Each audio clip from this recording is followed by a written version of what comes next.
Hello. मैं रत्न पारकी sir सभी बारहवीं बारहवीं के हिंदी के छात्रों का हिंदी के लेक्चर में स्वागत करता हूँ। हमारा पाठ शुरू है आदर्श बदला। इस पाठ में हमने पिछले लेक्चर में देखा था कि नौजवान साधु बैजू बावरा अब तानसेन के साथ गान युद्ध करने के लिए तैयार हो गया है। गान युद्ध करने के लिए तैयार इसलिए हुआ क्योंकि उनको हरिदास जी महाराज ने जो 12 साल तक ज्ञान दिया, उस ज्ञान के आधार पर उन्होंने गान विद्या गीत में उन्होंने अपनी प्रगति कर ली है और अपने पिताजी का बदला, पिताजी को जो मृत्युदंड मिला था उसका बदला लेने के लिए अब वह तानसेन के दरबार में आया है और जो शर्त रखी थी वो भी उन्होंने मंजूर कर ली है। और अब प्रातःकाल सुबह इनका जो गान युद्ध है वह एक गांव के बाहर जंगल में वन में शुरू होने वाला है। देखते हैं आगे। आगे मानो वह 18 पेज पर नीचे से दूसरा परिचय, सूरज भगवान की पहली किरणें, आगरे के लोगों को आगरे से बाहर जाते देखा। सूरज भगवान की, सूरज देवता ही है, भगवान ही है, क्योंकि उस सूरज भगवान की पहली किरणें ने आगरे के लोगों को आगरे से बाहर जाता देखा। वन में वो क्यों बाहर जा रहे थे लोग? वो कंपटीशन थी, गान युद्ध, गान कंपटीशन। साधु की प्रार्थना पर सर्वसाधारण को भी उसके जीवन और मृत्यु का तमाशा देखने की आज्ञा दे दी गई थी। जीवन और मृत्यु का तमाशा था वो। साधु की युद्धता की धाक दूर दूर तक फैल गई थी, जो कभी अकबर की सवारी देखने को भी घर से बाहर आना पसंद नहीं करते थे। जब अकबर अपने राज्य से गुजरते थे तब अकबर राजा की सवारी देखने भी लोग घर के बाहर आना पसंद नहीं करते थे। आज वे भी नई पगड़ियाँ बांध कर निकल रहे थे। ऐसा जान पड़ता था कि आज आज नगर से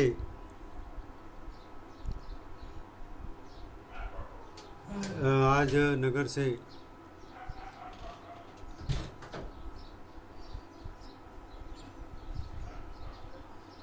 ऐसा जान पड़ता था कि आज नगर से बाहर वन में नया नगर बस जाने को है।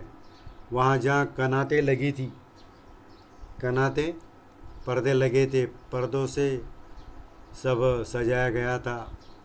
जहाँ चांदनियाँ तनी थी, जहाँ कुर्सियों के कतारें सजी थी, कुर्सियाँ लगा दी गई थी। इधर जनता बढ़ रही थी और उद्विग्नता और अधीरता से गान युद्ध के समय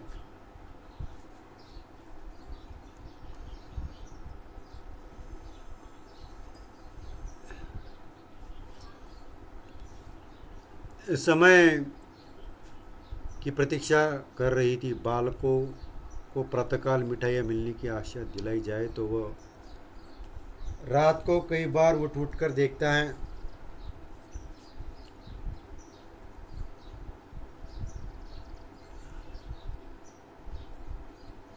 आगे देखते हैं।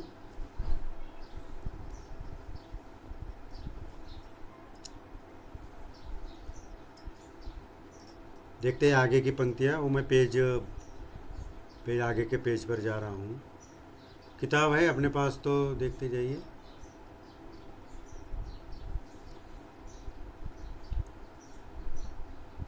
आगे के पेज पर, आगे का पेज 19 पर है।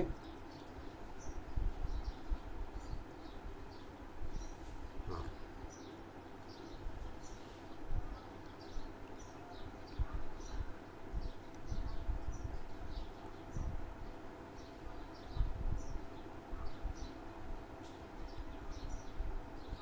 आगे के पेज पर जाना है।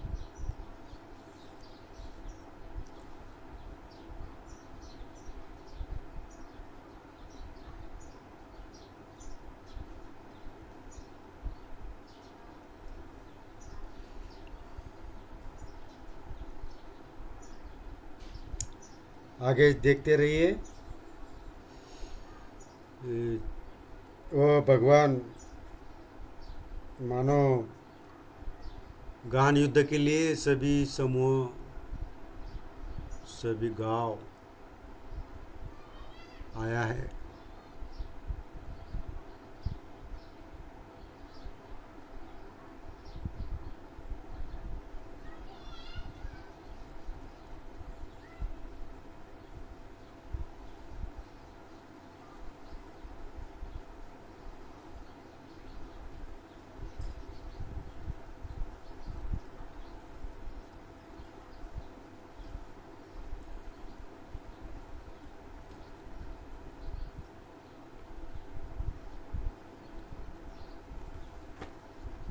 पे समय लग गया।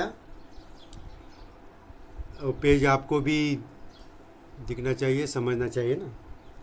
तो गान युद्ध के लिए सब लोग प्रतीक्षा कर रहे हैं। जैसे बालक को प्रातःकाल मिठाई मिलने की आशा दिलाई जाए तो रात को कई बार उठ उठ कर देखता है कि अभी सूरज निकला है या नहीं। उसके लिए समय रुक जाता है, उसके हाथ से धीरज छूट जाता है, वो व्याकुल हो जाता है। बालक को मिठाइयाँ मिलने की खुशियों में जैसे वो सुबह की राह देखता है, उनका धीरज छूटता है, व्याकुल हो जाता है। वैसे ही यहाँ चित्र होगा उस राज्य के लोगों में है। समय हो गया, लोगों ने आँख उठाकर देखा। अकबर सिंहासन पर था। अब यह घड़ी नज़दीक आ गई है, समय हो गया है, लोगों ने आँख उठाकर देखा। अकबर सिंहासन पर बैठे, साथ ही नीचे की तरफ तानसेन बैठा था और सामने फर्श पर नवयुवक बैजू बावरा दिखाई देता था। उसके मुंह पर तेज था, उसकी आंखों में निर्भयता थी। सब दरबार सज गया है, वहाँ भी अकबर सिंहासन पर बैठे हैं, तानसेन भी बैठा है, बैजू भी बैठा है। अकबर ने घंटी बजाई और तानसेन ने कुछ सवाल संगीत विद्या के संबंध में बैजू बावरा से पूछे। अकबर ने घंटी बजाई, कार्यक्रम शुरू हुआ। तब तानसेन ने कुछ सवाल बैजू बावरा से पूछे। बैजू ने उचित उत्तर दिया और लोगों ने हर्ष से तालियां पीट दी। हर मुंह से जय हो बलिहारी बलिहारी की ध्वनि निकलने लगी। जय हो प्रशंसा होने लगी। इसके बाद बैजू बावरा ने सितार हाथ में ली और जब उसके पदों को हिलाया, इसके बाद बैजू बावरा ने सितार हाथ में ली और जब उसके पर्दों को हिलाया तो जनता ब्रह्मानंद में लीन हो गई। पेड़ के पत्ते तक निशब्द हो गए, वायु रुक गई। सुनने वाला मंत्रमुग्धवत सुधीन हुए सिर हिलाने लगे। बैजू बावरा की उंगलियां सितार पर दौड़ रही थी, उन तारों पर राग विद्या निछावर हो रही थी। लोगों के मन उछल रहे थे, झूम रहे थे, थिरक रहे थे। ऐसा लगता था कि सारे विश्व की मस्ती वहीं आ गई है, सारी विश्व की मस्ती वहाँ आ गई है। एक बैजू बावरा ने सितार हाथ में लेते हुए सब वहाँ का वातावरण बदल गया। बैजू की उंगलियाँ सितार पर दौड़ रही थी, मानो वहाँ का वातावरण बहुत अच्छा सुंदर बन गया था। इसके बाद बैजू बावरा ने सितार हाथ में ली और वो कार्यक्रम बढ़ता रहा। कार्यक्रम में पड़ा एक भाव, नया भाव, जोश आ रहा था। तो सब उस समय उछल रहे थे, झूम रहे थे, थिरक ले रहे थे। विश्व की मस्ती वहाँ दिखाई दे रही थी। लोगों ने देखा और हैरान रह गए। कुछ हरिन छलांगे मारते हुए आए और बैजू बावरा के पास खड़े हो गए। बैजू बावरा सितार बजाता रहा, बजाता रहा, बजाता रहा। उस समय बैजू बावरा भी अपने कार्य में रहा, सितार बजाता रहा। हरिन आए, हरिन सुनते रहे, सुनते रहे, सुनते रहे। और दर्शक यह असाधारण दृश्य देखते रहे, देखते रहे, देखते रहे। हरिन मस्त और बेसुध थे। बैजू बावरा ने सितार हाथ से रख दिया और अपने गले से फूलमालाएं उतार कर उन्हें पहना दी। फूलों के स्पर्श से हरिनों की सुध आई और वे चौकड़ी भरते हुए गायब हो गई। बैजू ने कहा, तानसेन मेरी फूलमालाएं यहाँ मंगवा दे, मैं तब जानूं कि आप राग विद्या जानते हैं। तब बैजू ने कहा कि मेरी जो फूलमालाएं हैं वो मेरी फूलमालाएं या मंगवा दे, तब मैं जानूं कि ये राग विद्या जानते हैं। यहाँ तानसेन सितार हाथ में लेकर उसे अपनी पूर्ण प्रवीणता के साथ बजाने लगा। पूर्ण प्रवीणता के साथ, पूर्ण पूर्ण अपने में जो गुण हैं, ज्ञान है, पूरे ज्ञान के साथ वो बजाने लगा। ऐसी अच्छी सितार, ऐसी एकाग्रता के साथ उसने अपने जीवन भर में कभी न बजाई थी।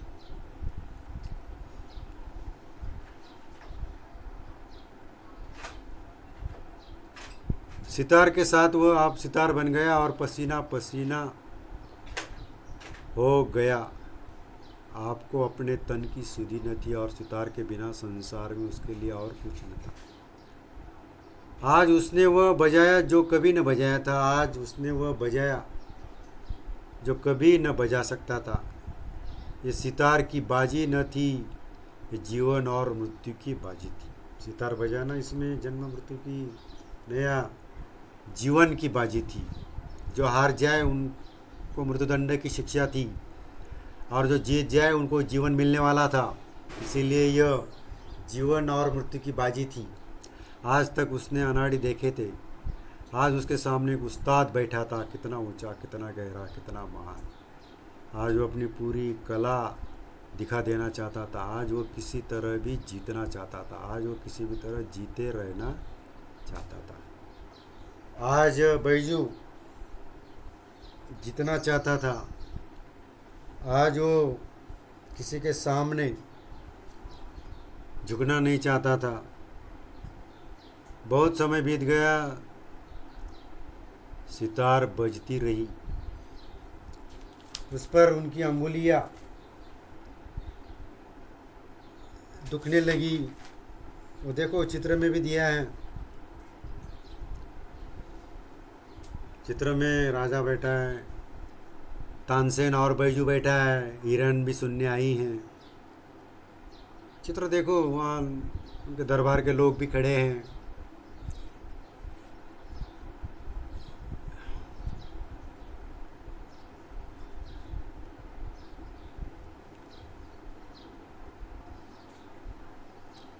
देखते हैं आगे। अभी 20 पेज पर आइए।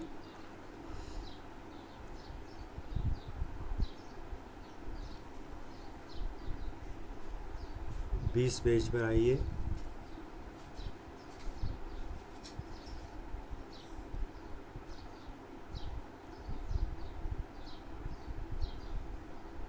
बीस पेज पर आ गए। तो देखिए आगे।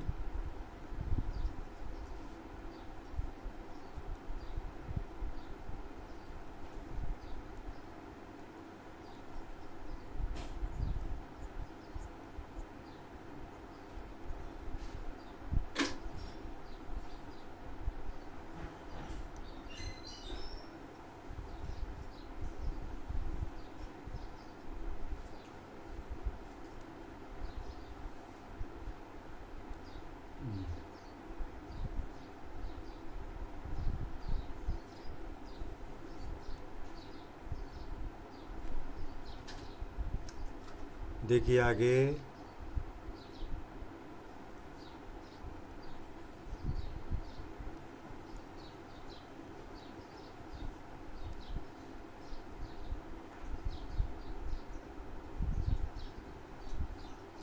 आगे कितना पर देखिए।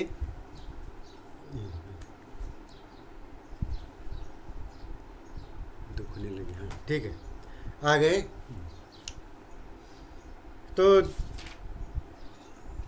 जब सितार बजा रहा है बैजू तो उनकी उंगलियां दुखने लगी। सुनते रहो, सुनते रहे और दर्शक यह असाधारण दृश्य देखते रहे।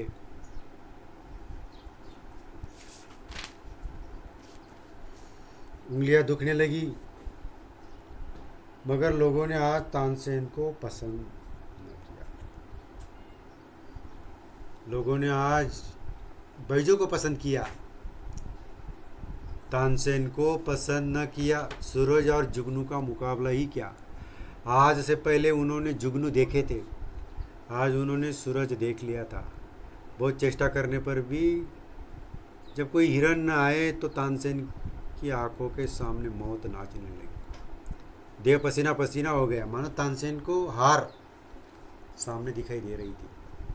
लज्जा ने मुखमंडल लाल कर दिए था। आखिर किसी आना होकर बोला। वे हिरन अचानक इधर आ निकले थे, राग की तासीर से न आए थे। हिम्मत है तो अब दोबारा बुलाकर दिखाओ। बैजू बावरा मुस्कुराया और धीरे से बोला, बहुत अच्छा, दोबारा बुलाकर दिखा देता हूँ। तब तानसेन ने कहा बैजू को कि दोबारा हिरन को बुलाकर दिखाओ। तब बैजू ने मुस्कुरा कर कहा, बहुत अच्छा, दोबारा बुलाकर दिखा देता हूँ। एक कहकर उसने फिर सितार पकड़ ली। एक बार फिर संगीत लहरी वायुमंडल में लहराने लगी। फिर सुनने वाले संगीत सागर की तरंगों में डूबने लगे। हरिन बैजू बावरा के पास फिर आए, वे ही हरिन जिनकी गर्दन में फूलमालाएं पड़ी हुई थी और जो राग की सुरीली ध्वनि के जादू से बुलाए गए थे। बैजू बावरा ने मालाएं उतार ली और हरन कूदते हुए जिधर से आए थे उधर को चले गए। अकबर का तानसेन के साथ अगाध प्रेम था। तानसेन उस दरबार में था। उस दरबार के जो राजा थे अकबर बादशाह। अकबर बादशाह का तानसेन के साथ अगाध प्रेम था। उसकी मृत्यु निकट देखी तो उनका कंठ भर आया, परंतु प्रतिज्ञा हो चुकी थी। वे विवश होकर उठे और संक्षेप में निर्णय सुना दिया।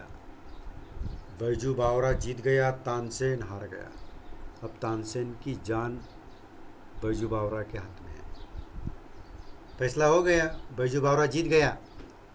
तब राजा अकबर ने तानसेन के बारे में बताया कि अब बड़े उनको दुख हो रहा था, उनका कंठ भर आया था।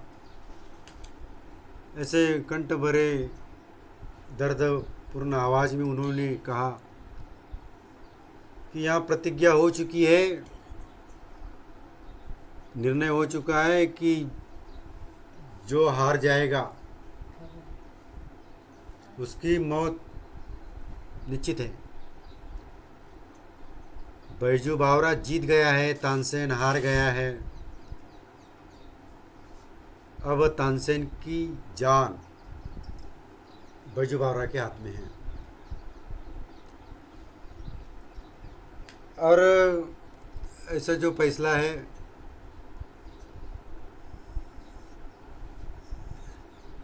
तो राजा ने सुना दिया। तानसेन कांपता हुआ उठा, कांपता हुआ आगे बढ़ा और कांपता हुआ बैजू बावरा के पाँव में गिर पड़ा। क्यों गिर पड़ा? क्योंकि तानसेन हार चुका था और बैजू बावरा जीत चुका था। वह जिसने अपने जीवन में किसी पर दया न की थी, इस समय दया के लिए गिड़गिड़ा रहा था और कह रहा था, मेरे प्राण न लो। गिड़गिड़ाना, प्रार्थना करना, किसी के पास बचाव के लिए नम्रता से प्रार्थना करना। ऐसे वो प्रार्थना कर रहा था, कह रहा था मेरे प्राण न लो, क्योंकि तानसेन हार गया था, बैजू बावरा जीत गया था। अब बैजू बावरा तानसेन के प्राण लेना है। बैजू बावरा ने कहा मुझे तुम्हारे प्राण लेने की चाह नहीं है, तुम इस निष्ठुर नियम को उड़वा दो कि जो कोई आग्रह की सीमाओं के अंदर गाए, अगर तानसेन के जोड़ का न हो तो मरवा दिया जाए। जो उन्होंने नियम बनवाया था, कानून बनवाया था, किसने बनवाया था? तानसेन ने बनवाया था। इस आगरा शहर के अंदर जो भी सीमाओं के अंदर जो भी गीत गाएगा वह तानसेन के जोड़ का हो, जोड़ का बराबरी का हो, तानसेन के बराबरी का गीत गाने वाला हो, नहीं होगा तो उसको मार दिया जाएगा। ऐसे उनका एक कानून बनवाया था तानसेन ने राजा अकबर को कहकर। अकबर ने अधीर होकर कहा यह नियम अभी इसी क्षण से उड़ा दिया गया। तानसेन बैजू बावरा के चरणों में गिर गया और दीनता से कहने लगा मैं यह उपकार जीवन भर न भूलूंगा। बैजू बावरा ने जवाब दिया 12 बरस के पहले की बात है, आपने एक बच्चे की जान बख्शी थी, आज उस बच्चे ने आपकी जान बख्शी। 12 बरस पहले 10 साल का था बैजू बावरा, अपने पिता के साथ आया था। तानसेन के बराबरी का वह राग विद्या नहीं गा सका, इसीलिए तानसेन ने राजा अकबर को कहकर बैजू के पिता को मृत्युदंड की शिक्षा दी थी। अब 12 साल में बैजू ने वो राग विद्या प्राप्त कर ली। बैजू के पिता को मृत्युदंड की शिक्षा मिली थी और उस समय बैजू बावरा को बच्चा समझकर एक बच्चे की जान को बचाया था, जान बख्शी थी। आज उसी बच्चे ने तानसेन की जान बख्शी है। तानसेन हैरान होकर देखने लगा। फिर थोड़ी देर बाद उसे पुरानी एक भूली हुई एक धुंधली सी बात याद आ गई। फिर उस समय तानसेन को वही बात याद आ गई कि सही है, उस समय हम पर वो समय गुजरा था। आज वही याद आकर उन्होंने तानसेन को माफ़ कर दिया, मानो उसे मृत्युदंड की शिक्षा नहीं दी, क्योंकि उनके गुरु ने कहा था, हरिदास जी ने, कि इसका बदला जो मैंने ज्ञान दिया है उसका बदला आप मानो जो भी आप राग विद्या का इस्तेमाल करेंगे उस राग विद्या से किसी को हानि नहीं पहुंचाना है। तो भले ये जीत गया हो, बैजू बावरा जीत गया हो, पर उन्होंने अपने ज्ञान से अपने जीतने पर तानसेन की जान नहीं ली, हानि नहीं पहुंचाया और एक बदला लिया। पर कैसा लिया? आदर्श बदला लिया और तानसेन की जान सही सलामत रही और उनका बदला जो था बैजू बावरा का वो उन्होंने आदर्श बदला के रूप में लिया। यह एक कहानी, ये पार्ट ख़त्म हो जाता है। धन्यवाद, थैंक यू।